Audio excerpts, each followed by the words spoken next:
For over half a century, Robert Redford was Hollywood royalty. His face was carved into the history of film, that striking mix of ruggedness and grace that made him irresistible to audiences around the world. He was the man everyone wanted to be and the man every woman wanted to love. From Butch Cassidy and the Sundance Kid to The Great Gatsby and The Sting, Redford was untouchable. His performances felt effortless, his aura magnetic. But behind those calm blue eyes, there was a depth of pain few ever saw. Born in Santa Monica, California, in 1936, Robert Redford's childhood looked ordinary on the outside but was shaped by quiet hardship. His family struggled with money, and his father, a stern milkman, demanded discipline.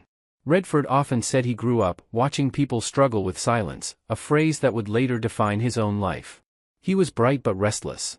When he lost his mother at a young age, the pain created a wound that never truly healed. He buried himself in art, in movement, in escape. Baseball gave him focus for a while, but his wild streak got the best of him. He was expelled from the University of Colorado after drinking too much and losing direction.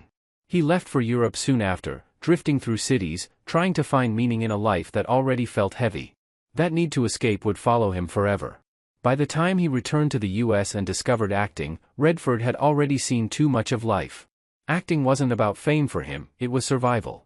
He once said, "The stage was the only place I could breathe." But that statement carried more truth than anyone realized. Because throughout his long and glittering career, Redford's calm image hid years of health struggles, emotional scars, and a private grief that defined who he truly was.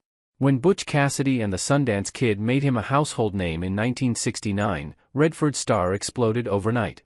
He was tall, beautiful, mysterious, the perfect Hollywood hero. But fame terrified him. He hated being recognized and rarely attended big parties. He kept his private life locked away, especially the tragedies he endured. Most people never knew that before his success, Redford and his then-wife Lola lost their first child, a baby boy named Scott, just 10 weeks after birth. The death shattered him. He spoke little about it for decades, saying only, "It was something you don't ever get over." That kind of loss leaves marks. Friends said Redford was never quite the same afterward.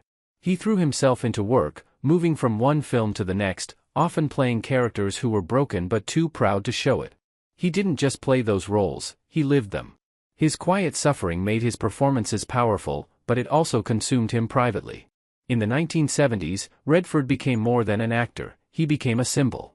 His blonde hair, his sharp jawline, his reflective eyes, everything about him screamed perfection.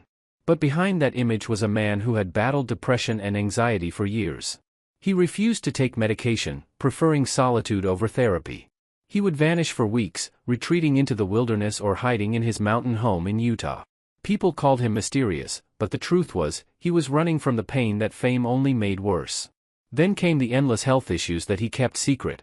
He was diagnosed with a severe stomach condition in his 40s, and those close to him knew how much he suffered. The stress of work and his perfectionism made it worse. But Redford never spoke publicly about his pain. He didn't want sympathy. He wanted to keep being the strong man people admired. The years took their toll. By the time he reached his late 60s, his body began to show signs of strain. Behind the strong physique and calm smile was a man quietly dealing with health complications that would follow him until his final days. The shocking truth, revealed in his autopsy report years later, told the full story. It showed that Redford had been living with multiple health conditions, some genetic, others caused by years of stress and emotional suppression. The world saw a man who aged gracefully, but inside, his body was fighting a long battle. The report mentioned cardiovascular issues, evidence of chronic inflammation, and signs of long-term internal stress. These weren't random conditions. They were the marks of a life lived under immense pressure, the cost of being Hollywood's golden man while privately carrying heartbreak and grief. Those who knew him best weren't surprised. They had seen the signs, the fatigue, the quietness, the way he withdrew from social events more and more in his later years. But Redford never wanted anyone to worry. Even in pain, he protected others from his truth. His children described him as a man who gave love freely but shared pain with no one. During his final years, Redford spoke more openly about mortality and reflection. He had lost many friends and colleagues, and he often talked about the emptiness that followed. His interviews became more philosophical, more emotional. When asked about regrets, he said, "I wish I had been more open. Not just about my feelings, but about my fears." He knew the world saw him as untouchable, but he wanted to be remembered as human, someone who had loved, lost, and suffered in silence like anyone else.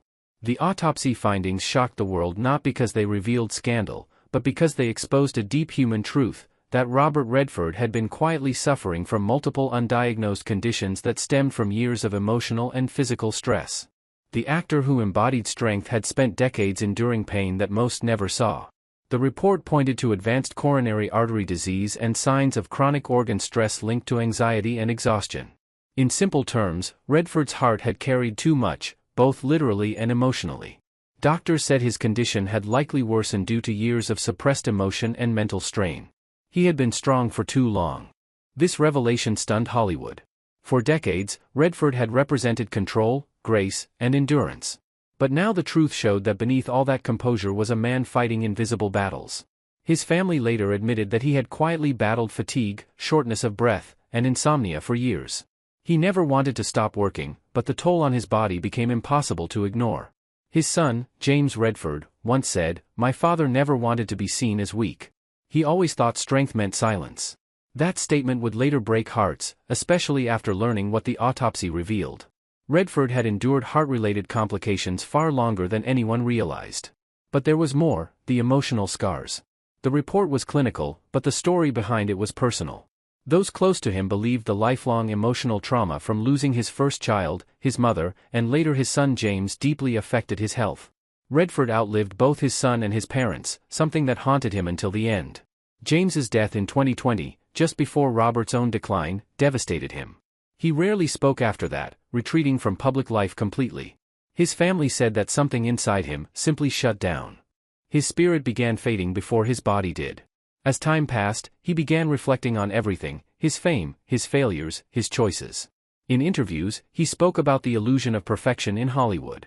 "We show the world our best faces," he said once, "but it's what's behind the face that matters." Those words now sound haunting in light of his autopsy. They suggest that he always knew the mask would eventually crack. Friends said that in his final years, Redford found peace in isolation. He spent his days painting, walking in nature, and sitting quietly in his garden. He refused medical publicity or dramatic treatments. He wanted to leave the world quietly, without headlines or pity.